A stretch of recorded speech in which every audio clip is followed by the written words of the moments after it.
La verrerie de Götzenbrück naît en 1721 dans une vallée des Vosges du Nord. Mondialement réputée pour sa production de verres, de montres et de lunettes, elle ferme ses portes en 2005. Mais il est une production plus intime qui la portera vers la légende. Celle des fameuses boules argentées entre 1858 et 1964. Elles étaient soufflées dans différents coloris, argentées et enfin obstruées par un bouchon en liège, relevé d'une élégante collerette en laiton frappé de la signature VG 1721. En 1964, sa fabrication est stoppée, victime de l'apparition de décorations de Noël en plastique. Tirée de son sommeil un soir de 1998, au Centre international d'art verrier de Meisenthal, la boule de Noël vit désormais une étonnante seconde jeunesse. Aujourd'hui, à Meisenthal, sont produites des boules contemporaines imaginées par des designers, mais également des boules traditionnelles. La renaissance, par exemple, de la boule argentée a nécessité de nombreuses recherches techniques, mais a surtout convoqué la passion d'hommes et de femmes porteurs de la mémoire d'un territoire. Je suis originaire de Götzenbrück, je me souviens de ces fours, je me souviens de l'immensité de cette halle, de tous ces verriers qui travaillaient. Je les vois souffler des boules jusqu'à 60 cm de diamètre. Il y a à la sortie de la verrerie 2 énormes sapins qui ont été abattus en forêt par une équipe de verriers. Ces boules étaient magiques, on les respectait, il y avait toute cette image, cette histoire de l'approche de Noël. Et en même temps, qu'est-ce qu'on avait envie de prendre des boules de neige et d'en fracasser une ou deux. Ça fait une quinzaine d'années maintenant que nous nous préoccupons de la boule de Noël. Mais c'est vrai que pour s'attaquer à cette icône, pour s'attaquer à cette histoire, il a fallu ce temps-là.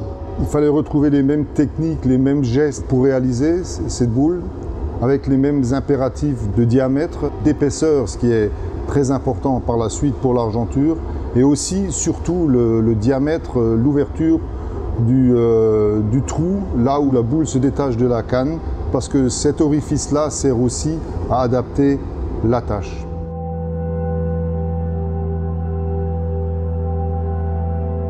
L'entreprise Verissima de Götzenbrück est héritière d'un procédé d'argenture qui date de 1923.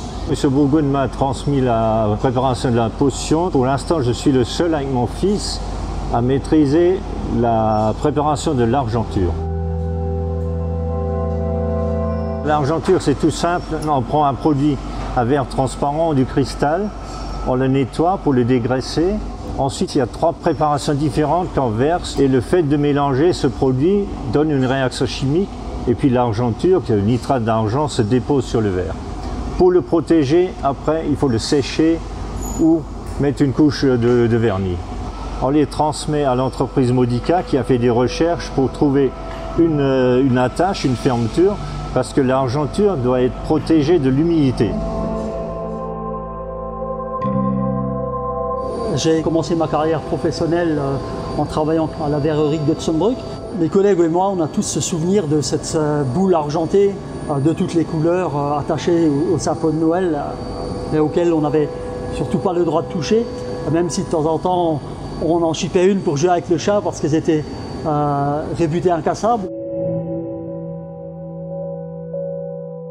Le fait de devoir retravailler la fixation de la boule argentée avec des contraintes qui sont d'obtenir une boule parfaitement étanche pour conserver l'argenture intacte sur le long terme n'était pas une chose facile, dans le sens où lorsqu'on récupère les boules qui sont faites à la main, elles ne sont pas l'une comme l'autre. L'objectif, c'était de trouver un système qui puisse s'adapter.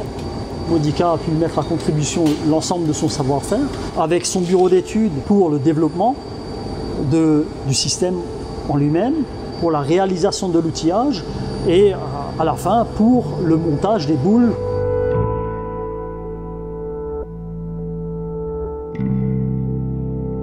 La petite reine de Meisenthal, désormais couronnée d'une collerette frappée de 4 empreintes de pattes de mésange, signe de reconnaissance de la marque Meisenthal France, est un véritable retour aux sources. Reprenant les codes esthétiques de son aïeul de Götzenbrück, cette boule de Noël nous renvoie l'écho de son incroyable périple à travers le temps. Aujourd'hui soufflée à Meisenthal, argentée et appareillée à Götzenbrück, elle exprime l'amour de geste perpétué depuis des générations. Une manière respectueuse de poursuivre une tradition sans la trahir.